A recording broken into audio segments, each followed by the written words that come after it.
Daily vlog ಮಾಡೋಕ್ಕಾಗ್ತಾ ಇಲ್ಲ. ಕಾರಣ ಇಷ್ಟೇ, ಒಂದೊಂದ್ಸತಿ ಇವಳು ತುಂಬ ಅಳಕ್ಕೆ ಸ್ಟಾರ್ಟ್ ಮಾಡಿಬಿಡ್ತಾಳೆ. ಸೊ ಕೈಯೇ ಬಿಡಲ್ಲ. ಅವಾಗೋಸ್ಕರ ನಾನು ವಿಡಿಯೋ ಆಗಲಿ ರೆಕಾರ್ಡಿಂಗ್ ಮಾಡೋಕ್ಕೆ ಆಗಲ್ಲ. ದಯವಿಟ್ಟು ಕ್ಷಮೆ ಇರಲಿ.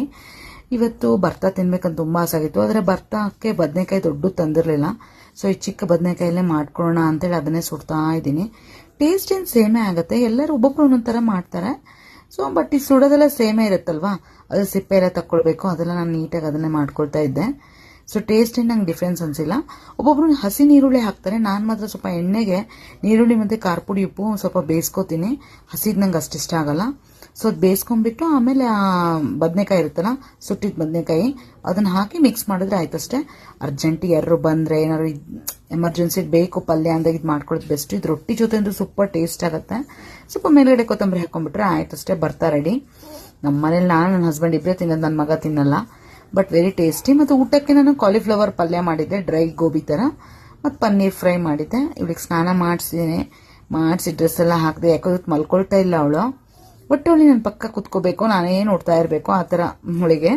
ಹಾಲು ಒಡೆದೋಗಿತ್ತು, ಅದಕ್ಕೆ ಸ್ವಲ್ಪ ಸಕ್ಕರೆ ಚೆನ್ನಾಗಿ ಕುದಿಸ್ಬಿಟ್ಟು ಕೊಟ್ಟಿದ್ದೆ ಅವನಿಗೆ. ಇಷ್ಟ ಆಯ್ತು ಕಣೋ ಅಂತ ಹೇಳಿದ್ರೆ, ಇನ್ನೊಂದು ಕೆಲಸ ಮಾಡಮ್ಮ, ಒಂದೊಂದು ಅರ್ಧ ಲೀಟ್ರ್ ಹಾಲು ಒಡೆದ್ಬಿಟ್ಟು ಇನ್ನೊಂದು ಸ್ವಲ್ಪ ಮಾಡು, ನಂಗೆ ಸಾಕಾಗ್ತಾ ಇಲ್ಲ ಇದು ಅಂತ ಹೇಳ್ತಾ ಇದ್ದ. ನಮಗಂತೂ ಒಂದು ಸ್ವಲ್ಪ ಬ್ಲ್ಯಾಕ್ ಟೀ ಮಾಡ್ಕೊಂಡಿದ್ವಿ. ನನ್ನ ಮಗಳಿಗೆ ನಾನು ಸ್ನಾನಕ್ಕೆ ಮಾಡ್ಸೋಕ್ಕಿಂತ ಮುಂಚೆ ಕೊಬ್ಬರಿ ಎಣ್ಣೆ ಯೂಸ್ ಮಾಡ್ತೀವಿ ನಾವು. ಕೊಬ್ಬರಿ ಎಣ್ಣೆ ಸ್ವಲ್ಪ ಕಾಯಿಸ್ಬಿಟ್ಟು ಚೆನ್ನಾಗಿ ಅಪ್ಲೈ ಮಾಡಿ 15 ನಿಮಿಷ ಬಿಟ್ಟಾದ್ಮೇಲೆ ಸ್ನಾನಕ್ಕೆ ಹಾಕ್ತೀವಿ. ಅದನ್ನು ಚೆನ್ನಾಗಿ ಮಸಾಜ್ ಮಾಡ್ತೀವಿ ನಾವು.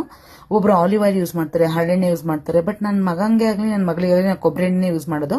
ಬಟ್ ನಾನು ಪ್ಯೂರ್ ಕೊಕೊನಟ್ ಆಯಿಲ್ ಒಬ್ರ ಹತ್ರ ತರಿಸ್ತೀನಿ, ಕಲ್ಪ ಅದು ತುಂಬ ಚೆನ್ನಾಗಿ ಬರುತ್ತೆ ಇದು ಆಯಿಲ್. ಸೊ ಇದು ಒಂದು 500 ml ತರಿಸ್ತೀನಿ. ನಿಮಗೆ ಯಾರು ಬೇಕಂದ್ರೆ ನಾನು ಕೆಳಗಡೆ ಮೆನ್ಷನ್ ಮಾಡಿದ್ದೀನಿ, ನಂಬರು ತಗೋಬಹುದು ನೀವು. ಸೊ ಇದು ಯಾವುದೇ ಪ್ರಮೋಷನ್ ಅಲ್ಲ. ಸೊ ನನಗೆ ಚೆನ್ನಾಗಿ ಬಂದಿದೆ ಇದು ಕೊಬ್ಬರಿ ಎಣ್ಣೆ ಯೂಸ್ ಆಗಿದೆ ಅಂತೇಳಿ ನಾನು ನಿಮಗೆ ತಿಳಿಸ್ತಾ ಇರೋದಷ್ಟೇ. ಸ್ಕಿನ್ ಕೂಡ ಅವ್ರದ್ದು ಗ್ಲೋ ಆಗಿದೆ, ಚೆನ್ನಾಗಿದೆ. ನಾವು ಹೇಗೆ ಮಸಾಜ್ ಮಾಡ್ತೀವಿ ಮಕ್ಕಳಿಗೆ ಹಾಗೆ ಸ್ಕಿನ್ ಗ್ಲೋ ಆಗ್ತಾ ಹೋಗುತ್ತೆ. ಇನ್ನೊಂದು 15 ಡೇಸಿಗೆ 5 ಮಂತ್ಸ್ ಕಂಪ್ಲೀಟ್ ಆಗಿ 6 ಮಂತ್ ಬೀಳುತ್ತೆ. ಅವಾಗ ನಾವು ಮೇಲಿನ ಫುಡ್ ಹಾಕ್ತೀನಿ. ಈಗ ಜಸ್ಟ್ ನಾನು ಬಾದಾಮಿನ ತೇದ್ಬಿಟ್ಟು ಹಾಕ್ತಾ ಇದ್ದೀನಿ. ಅದನ್ನು ನಾನು ಡೈಲಿ ಹಾಕ್ತೀನಿ, ಬಾದಾಮ್ ತೇದ್ಬಿಟ್ಟು. ಸೊ ನೈಟ್ಗೆ ನಮಗೆ ರಾಗಿ ಮಾಡ್ಕೊಂಡಿದ್ದೆ, ನನ್ನ ಮಗಂಗೆ ಚಪಾತಿ. ಇವತ್ತಿನ ಬ್ಲಾಗ್ ಇಷ್ಟೇ. ನೆಕ್ಸ್ಟ್ ಬ್ಲಾಗಲ್ಲಿ ಸಿಗ್ತೀನಿ. ಬಾಯ್, ಟೇಕ್ ಕೇರ್.